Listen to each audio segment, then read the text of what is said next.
नमस्कार। सबसे पहले तो मैं उन सभी दर्शकों का, पूरे देश का बहुत बहुत शुक्रिया अदा करना चाहता हूँ जो प्यार, जो रिस्पेक्ट आप लोगों ने इस फिल्म को दिया। आज ये वीडियो हम इसलिए बना रहे हैं क्योंकि हमने अलग अलग वक्त पे एक वादा किया था कि हम 32,000 के नंबर के बारे में ज़रूर बात करेंगे। इस विषय की गंभीरता को ख़त्म करने के लिए एक बहुत बड़ा मुद्दा लोगों ने 32,000 के नंबर का बनाया है, तो हम आज उसके ऊपर आपके साथ बहुत कुछ शेयर करने वाले हैं। जुलाई 24, 2010 ये एक बहुत इम्पोर्टेंट डे है इंडियन डेमोक्रेसी के लिए। उस समय पे केरल की चीफ मिनिस्टर थे श्री वी.एस. अच्युतानंदन, जो सीपीएम पार्टी की एक पेट्रियक हैं। वी.एस. अच्युतानंदन दिल्ली में आपको मार्क करना बहुत ज़रूरी है, वो ये प्रेस कॉन्फ्रेंस त्रिवेंद्रम में या केरला में कर नहीं पाए थे।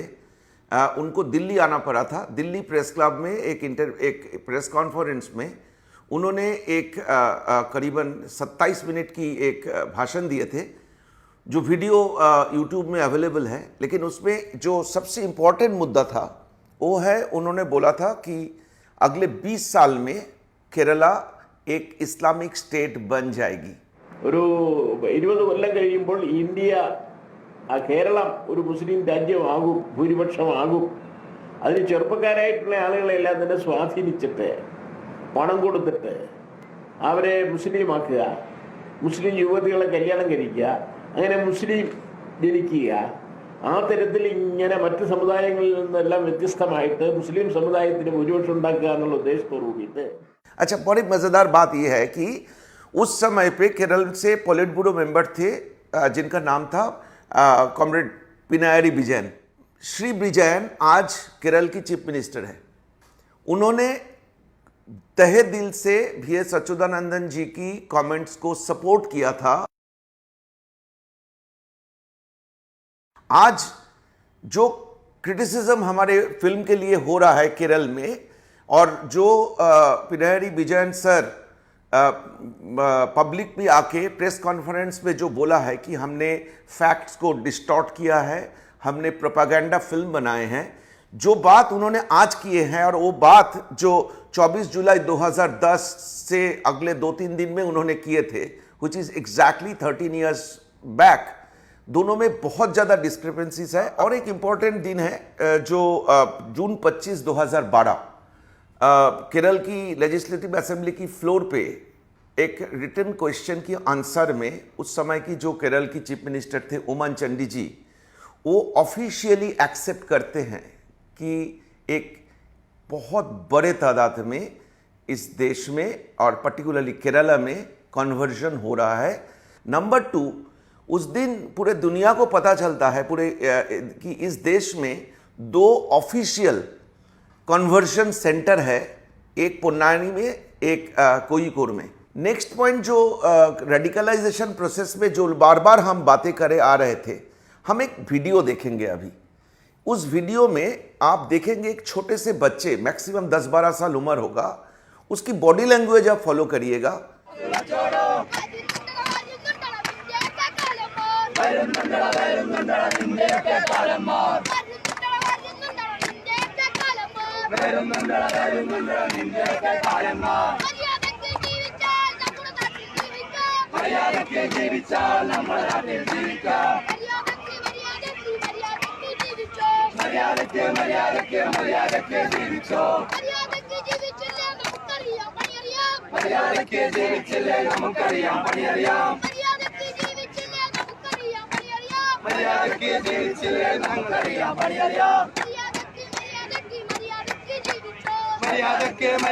മര്യാദക്ക് ജീവിച്ചോ.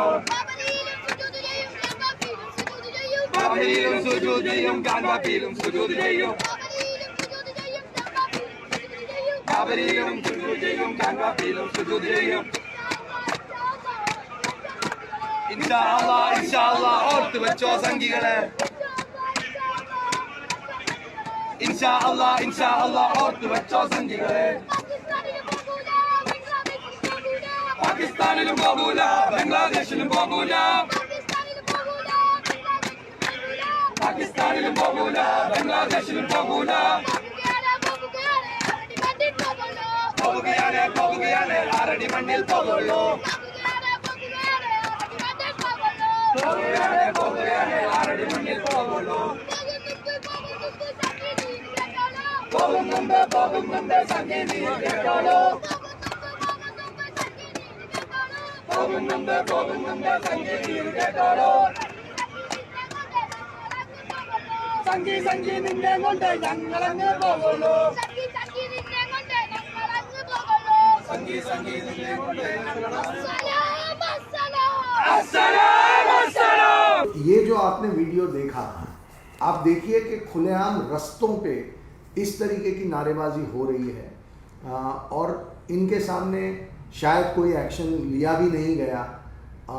तो ये एक बहुत गंभीर और बहुत चिंता का विषय है।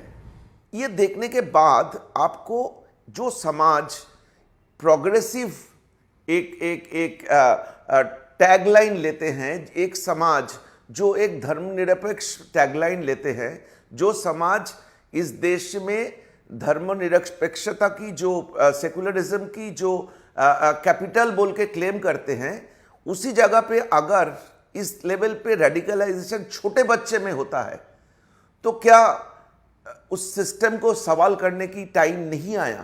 और वही काम हम हमारी फिल्म में कर रहे थे। हमारी फिल्म को बार बार लोगों ने कहा कि हम केरल स्टेट के अगेंस्ट हैं, हम एंटी मुस्लिम हैं, हम एक कम्युनिटी या एक धर्म के खिलाफ फिल्म को बना रहे हैं और हमारी फिल्म के अंदर जो जो तथ्य दिखाए गए वो गलत है। तो ये आपको हमने एक वीडियो अभी बच्चे का दिखाया। अब आप एक वीडियो देखिए, ये CNN की डॉक्यूमेंट्री है। It actually seems a fairly well-off village in the verdant Nilambur forests of Kerala's North Malabar belt in Malappuram district. Village Attikad has 50-odd houses, home to some 200 people, women and children aged anywhere between 3 and 50. Well-made homes, motorcycles, even cars. The village seems modern had it not been for the medieval, almost anti-modern ideology of the locals. We're told the people here are of the breakaway Damaj Salafi sect of Yemen, living a strictly conservative existence. The Damaj Salafi group in Yemen, are you associated with that? Damaj Salafi. Yeah. We agree with them. Scholar. They are Salafis. From a refusal to talk to media to outright hostility against TV cameras, we came up against a fiercely guarded privacy.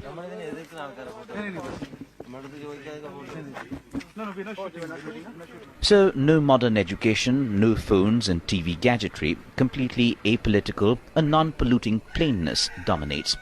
Voting, elections and the like are deemed thoroughly un-Islamic.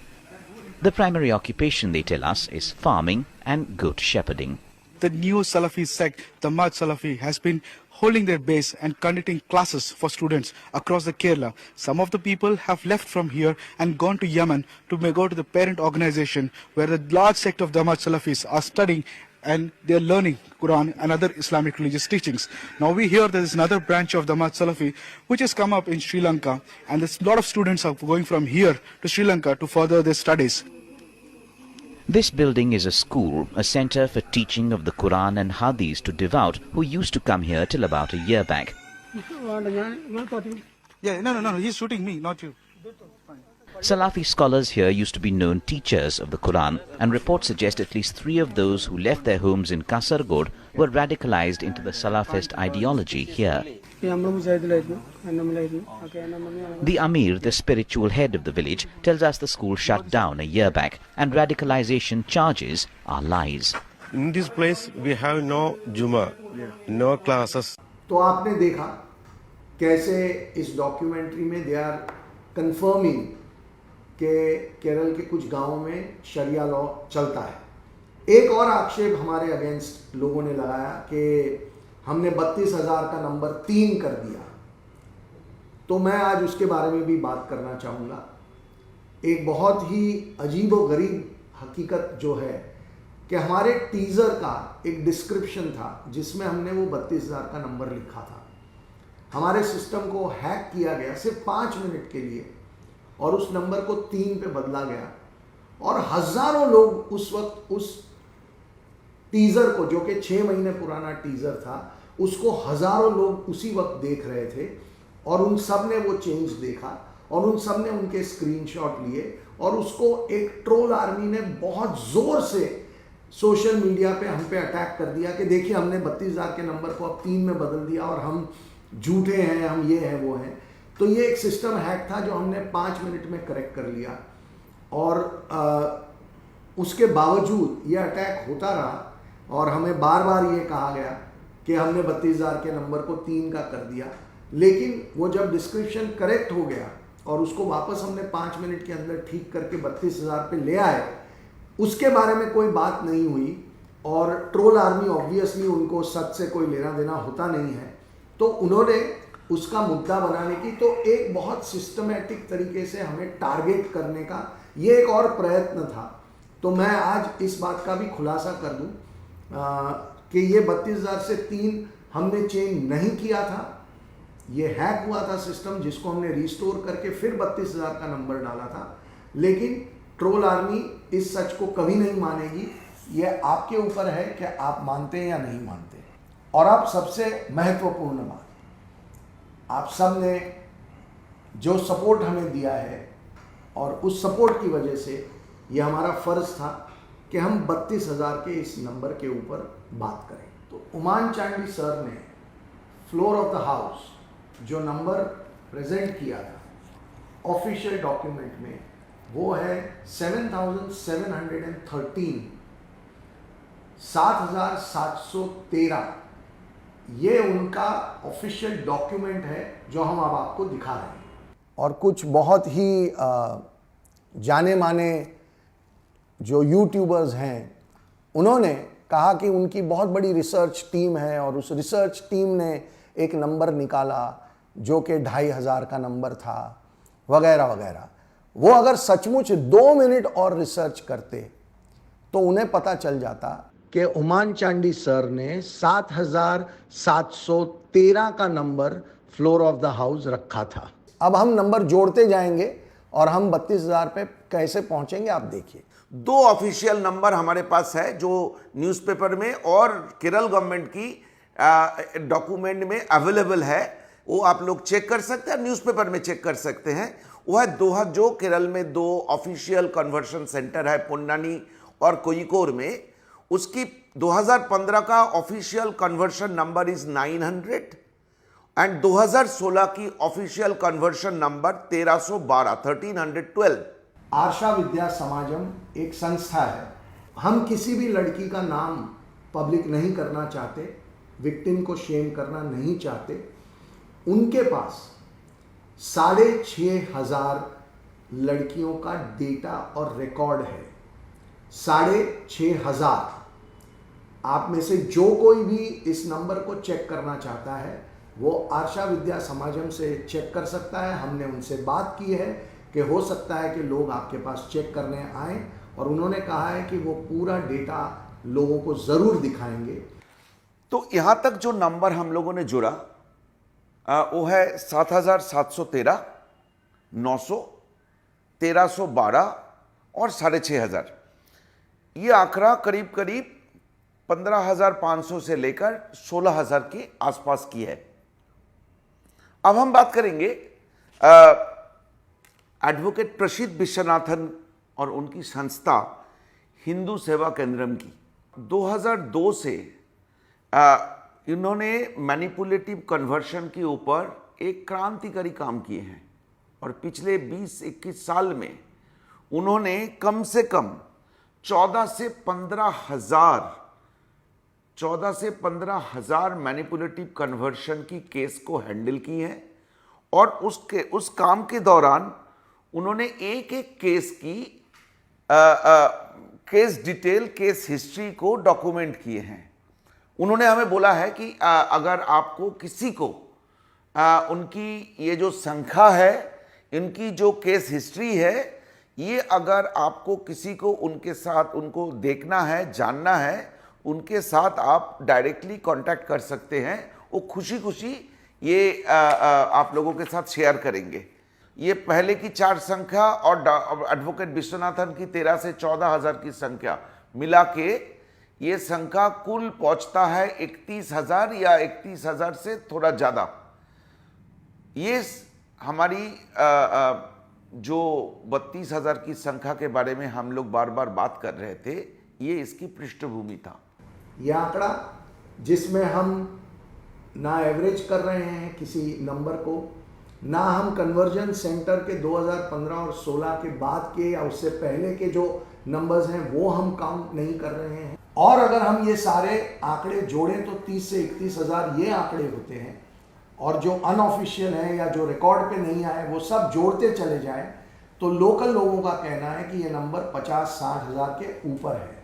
जैसा हमारे experience में since 1999 till date we have been successful in bringing back more than 7,000 people, but that doesn't mean that the number is only 7,000. So the number is not in 7,000 or 32,000. It's a larger, very larger number. It's very prevalently happening. और अब मैं आपके सामने एक और report रख रहा हूं जिसमें सिर्फ इराक में 64,000 औरतें और बच्चे अलग अलग देशों से आके, सिर्फ इराक में 64,000, बाकी सारे देश अगर आप जोड़ते चले जाएं तो ये आंकड़ा कहां जाके रुकेगा ये आज सोच भी नहीं सकते, ये लाखों में जाएगा आंकड़ा। तो जो भी इस पूरे मुद्दे के आसपास लोगों ने भ्रम फैलाने की कोशिश की, हमें झूठा साबित करने की कोशिश की, हम झूठे हैं, हम सच्चे हैं, हमारी फिल्म अच्छी है, बुरी है, ये कोई मायने नहीं रखता। लेकिन हमारे देश में ये सिस्टमैटिक तरीके से जो एक टेरर नेटवर्क ऑपरेट कर रहा है, और ये कहानी सिर्फ केरल की नहीं है, ये पूरे देश की कहानी है। तो इस विषय की गंभीरता को हम कम ना होने दें। अब ये आपके ऊपर है, हमने हमारे सारे आंकड़े आपके सामने रखे हैं, आप खुद तय करें कि क्या किसी लफ्ज़ की हेराफेरी करके हमें झूठा साबित करना सही है, या इन लड़कियों के साथ जो हो रहा है उसके अगेंस्ट एक बहुत सीरियस मूवमेंट चले, एक्शन लिया जाए और ये पूरा का पूरा टेरर नेटवर्क एक्सपोज हो, ये ज़रूरी है। फैसला आपको करना है। Thank you very much.